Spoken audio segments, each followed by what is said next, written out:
Bienvenidos a Historias Boreales, Dinamarca y el Norte en español. El podcast donde exploramos el pasado y la cultura danesa y nórdica con episodios que van desde antes de los vikingos hasta nuestros días. Desde Copenhague, para hispanohablantes curiosos de todo el mundo, soy Paula Oropesa. La llegada de nuevos materiales como el bronce y el hierro trajo consigo cambios en la organización social, el comercio, las creencias religiosas y el modo en que las comunidades se relacionaban con su entorno. Hoy les traigo relatos de la antesala a la era vikinga. Hablaremos de estos primeros navegantes escandinavos, de sus motivaciones para lanzarse a la aventura y de cómo aquellos campesinos del norte se convirtieron en exploradores, guerreros o en piratas crueles y que pusieron a los escandinavos en los textos de historia. Esta es la historia de cómo surgió una cultura que desafió al mundo.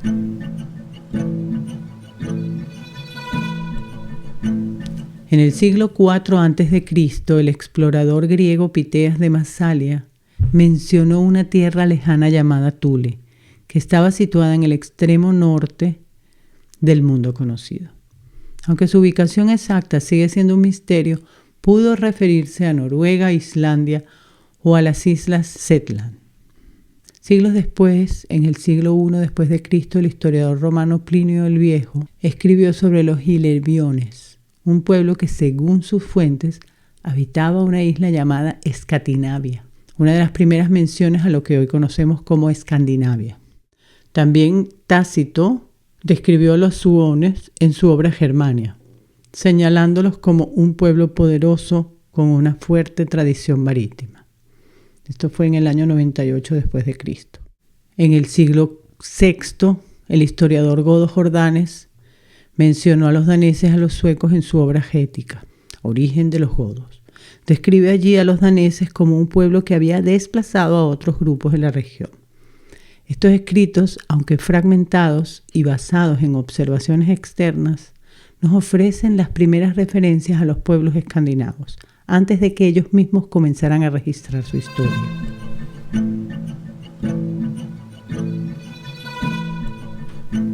Hasta la aparición de las runas en la Edad de Hierro, no hay fuentes escritas escandinavas, solo los hallazgos arqueológicos de los que también hemos hablado.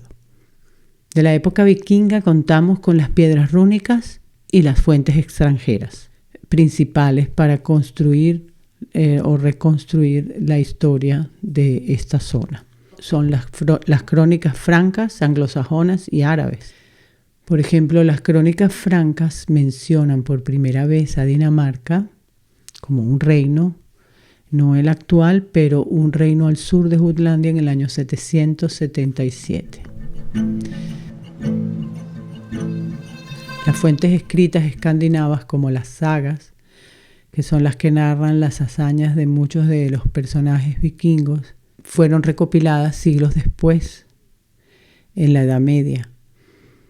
Se sabe que son recopilaciones de una tradición oral, pero mezcla mitos y hechos históricos. La palabra vikingo se utilizó tanto durante la era vikinga como mucho antes, y probablemente significaba marineros guerreros, incursiones marítimas, guerras navales. Posteriormente desapareció del danés, pero apareció en el siglo XIX a través de las sagas inglesas, por lo que se eligió para designar este periodo. Puede ser un verbo, es decir, navegar, piratear, guerrear en el mar, o puede ser un sustantivo, posiblemente guerrero naval o la misma expedición. En algunas piedras rúnicas se nombran a sí mismos vikingos con orgullo de haber participado en expediciones y haber conseguido riquezas. En realidad ellos no tenían conciencia de estar en la era vikinga o en un periodo vikingo, al igual que las gentes de la Edad Media no pensaban en eso tampoco.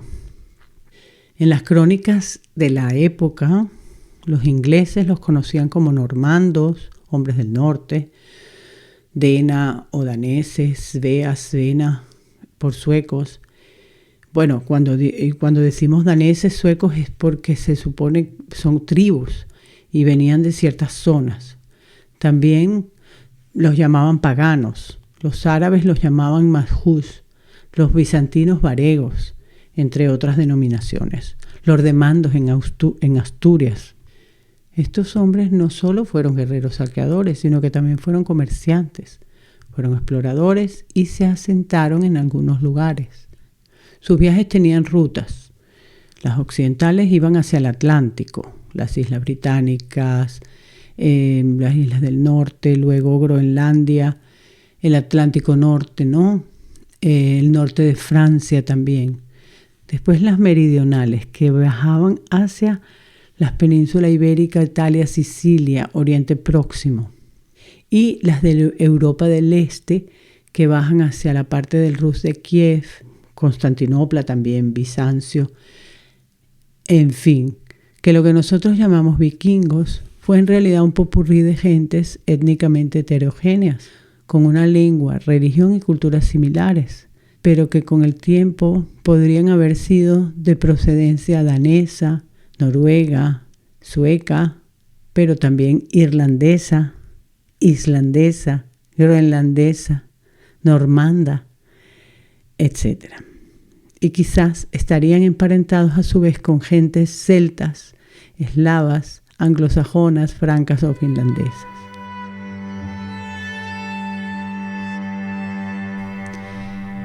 Pero este término vikingos empezó a ser el preferido de los arqueólogos escandinavos, porque no despertaba la rivalidad de las naciones nórdicas.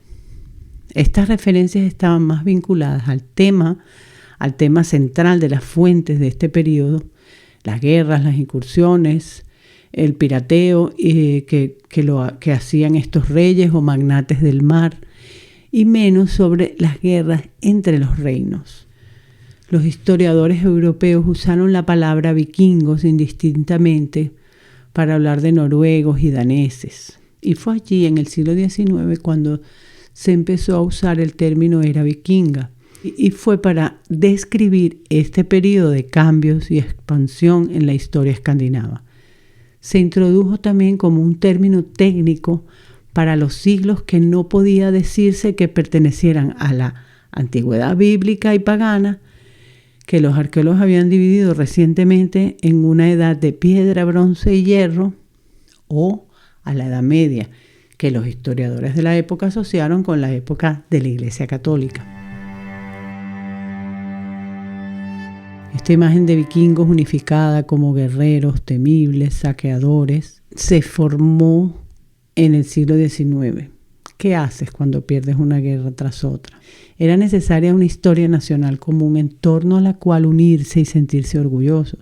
Y la era vikinga se convirtió en un símbolo de fuerza, robustez, porque en 1807 los británicos bombardearon Copenhague y capturaron la flota de guerra.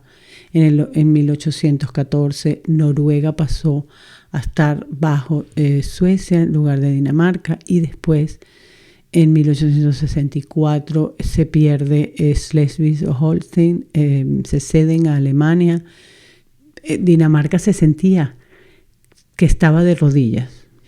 Se hicieron dibujos, se hicieron exposiciones especiales con reinterpretaciones visuales, aparecieron lecturas. Eso está relacionado pues con el romanticismo también.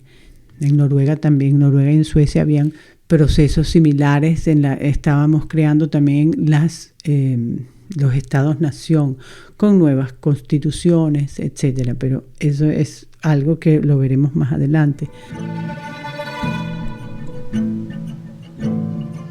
En el episodio anterior hablamos de la Edad de Hierro, los últimos 400 años aproximadamente, la llamada Edad de Hierro germánica.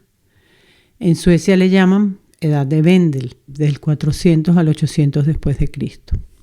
En Uppsala, al norte de Suecia, hay por ejemplo unas tumbas con barcos, muy ornamentado. Eso cuenta también de la sociedad guerreras de élite que ya habían en esa zona. Cuando hablamos de Suecia en la era vikinga, hablamos del norte-este. Se llamaba Gotia, Gotland. De allí salían hacia la ruta del este, por el Báltico del norte, que iban hacia la parte del Kiev, del Rus de Kiev, iban hacia Constantinopla, etc. Lo que no significa que luego fueran de Noruega o Dinamarca. El sur de Suecia, Scania, era parte de lo que se considera la cultura vikinga del sur. Fue parte de Dinamarca hasta el siglo XVII, más o menos. Y bueno, han habido muchas guerras, negociaciones por esos territorios. Inevitablemente hablaremos de la compleja relación entre suecos y daneses más adelante.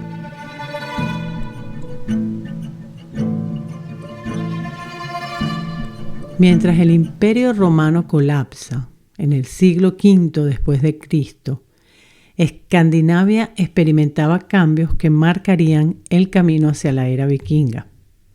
La fragmentación del Imperio Romano dio paso a migraciones de pueblos bárbaros, como les conocían, pueblos paganos, hacia esos territorios en descomposición.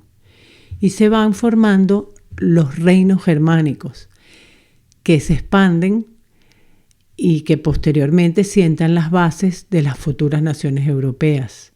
Esos son las migraciones de los godos, los visigodos, los francos, ostrogodos, anglosajones, de los que todos hemos oído hablar. Uno de los reinos que surge de este movimiento y de migración de los pueblos fronterizos del Imperio Romano fue el reino visigodo de Hispania. Cuando el rey Recadero adopta el cristianismo ortodoxo, se unifica religiosamente la península. La capital era Toledo y llegó a ser uno de los reinos más poderosos de Europa. Bueno, tras sequías, crisis económicas, peste bubónica, miles de muertos, luchas sociales y políticas, al ser invadido por los musulmanes del norte de África, cae el reino visigodo y empieza un nuevo capítulo de la historia de España. No era para desviarme, que quería referirme a los visigodos, sino para que puedan tener un punto de comparación y ubicar la historia de los vikingos en relación a la historia de la península ibérica.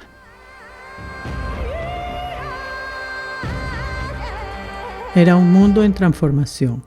Escandinavia estaba aún en la periferia de la historia escrita, pero sus sociedades ya estaban forjando la identidad que se definiría más adelante. Hacia el año 700, los clanes escandinavos se consolidaban en una sociedad jerárquica con líderes más poderosos. El comercio y la piratería en el mar Báltico y el mar del Norte comienzan a expandirse, sentando así las bases de lo que será el dominio vikingo. Desde el punto de vista de la arqueología danesa, la época vikinga comienza con ciudades, navegación y acero. Es decir, que las pequeñas aldeas, las comunidades dispersas, forman ciudades. Ciudades que no serán tan grandes como muchas conocidas en Europa. Se llegó a un punto ya en que la expansión de la agricultura produjo un aumento de la población.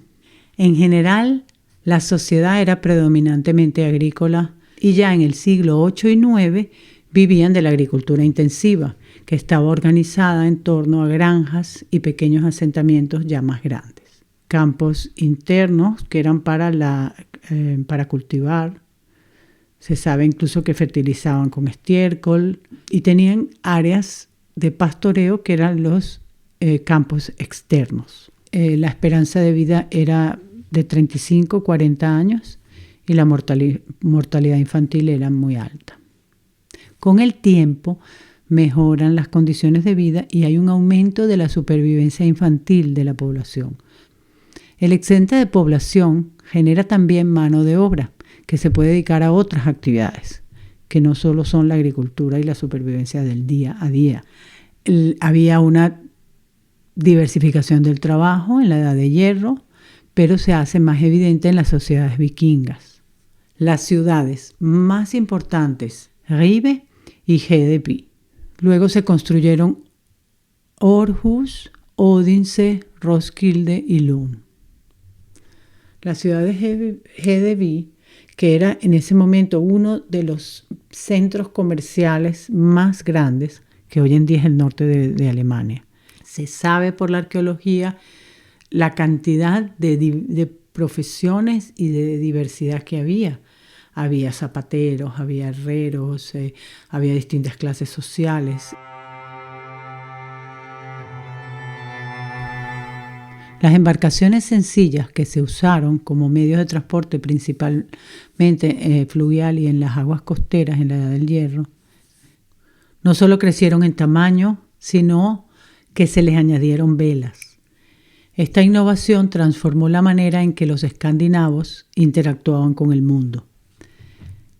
Esto fomentó una nueva clase de artesanos, que por cierto las velas las fabricaban principalmente las mujeres. Trajo consigo también una transformación social. Luego veremos algunas características de estos barcos.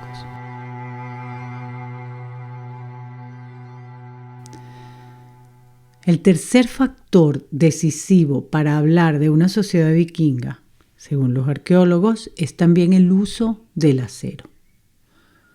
Cuando se empieza a usar técnicas avanzadas para forjar el hierro y permite esto crear un acero de alta calidad, mejorando así la resistencia, el filo de las espadas, de las hachas y de los cuchillos. Recordemos que el acero es una aleación del hierro con carbono que al mezclarse hace que éste sea más duro y más flexible a la vez. El acero, por un lado, fue importante para el desarrollo de las armas de calidad, pero por otro lado eran también importantes como símbolos de poder. Hay algunas que son verdaderas obras de arte, ¿no? Además de las armas, los vikingos usaban el acero en herramientas agrícolas como hoces y arados, así como herramientas de carpintería y herrería, fundamentales para la construcción de barcos, de viviendas y de fortificaciones. Su acceso a este material, los avances en la forja, fueron claves en la transformación hacia una cultura expansiva y su éxito como guerreros, exploradores y comerciantes.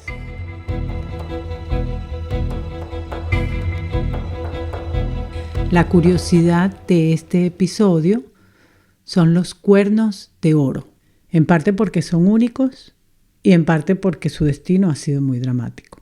Estos cuernos de oro fueron fabricados alrededor del año 400 después de Cristo y estaban decorados con motivos romanos y nórdicos.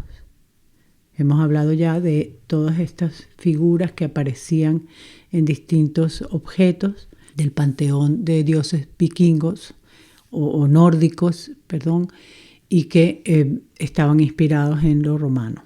Se supone que se usaron como cuernos para beber o como instrumentos de aire.